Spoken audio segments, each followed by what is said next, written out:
Vipin Suneja writes in on email, he wants to know if he can claim HRA on a house that is rented out in the same city in which he resides. He also wants to know if he can register a flat for 50 lakh rupees when he's paying 60 lakh rupees to the seller by cheque. Now, I don't think that is something that we would advise on this channel. That is, yes. Go on, Kartik. But you see, Vipin, what you might want to do is, see your first question now, HRA benefit. So your HRA benefit triggers if you actually are paying rent, right? And that is a completely separate story from the fact whether you have a house in the same city or whether you don't have a house or whether you have multiple houses in the same city. If you are a salaried employee, you are getting house rent allowance from your employer. Now, if you are actually having a lease agreement with some third party and you are living in somebody else's property, you are actually paying rent to them, you will get your benefit of HRA irrespective of how many houses you have in the city. You see, whether one or many. So these two things are separate, and that's something that must be understood really clearly.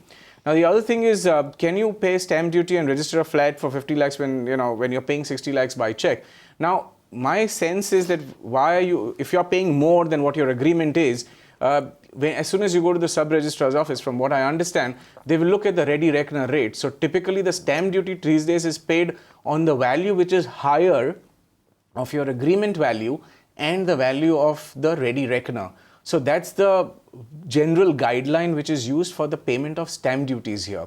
So now if your agreement is saying 50, but what is the ready reckoner rate saying, irrespective of what you've paid to the seller? So my sense is that instead of having these differential figures, try and keep it uniform, see the ready reckoner rate, try and be over it, not really under it. But of course, it has to make financial sense also to buy that property, meaning that the property has to be worth the rate that is pronounced by the ready reckoner.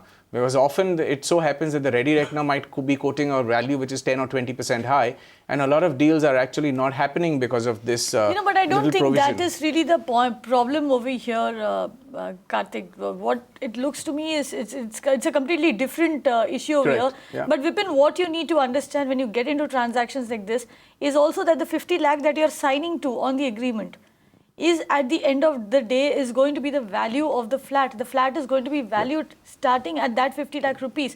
When you've actually paid 10 lakhs more, why would you shortchange yourself? It's extraordinary. Normally, it's the other way around. It's the other way around. You see, exactly. The agreement has a certain value, and but you're very clearly saying that you've paid it by cheque. So if you've actually paid 60 lakhs by checks, I'm really and the cheque you need to understand is a legal instrument. Yes. There is a record that you are leaving for the government saying that you are paying 60 lakhs to the developer. And if that is the case, it really doesn't make sense for you to take a step like this. This will come back to bite you, in fact. And we would strongly recommend that you ask the developer to sign an agreement with you saying that the flat that you're buying is worth 60 lakh rupees, yes, which you're in fact paying for. And it's best that you stay away from such deals which smack of illegal practices as far as possible. You can watch live TV on our website mpnow.in. Find us on Facebook at facebook.com/magicbricksnow. And don't forget to click the like button. You can also follow us on Twitter at magicbricksnow. To stay updated with all our programming, hit the subscribe button on our YouTube channel by logging on to youtube.com/magicbricksnow.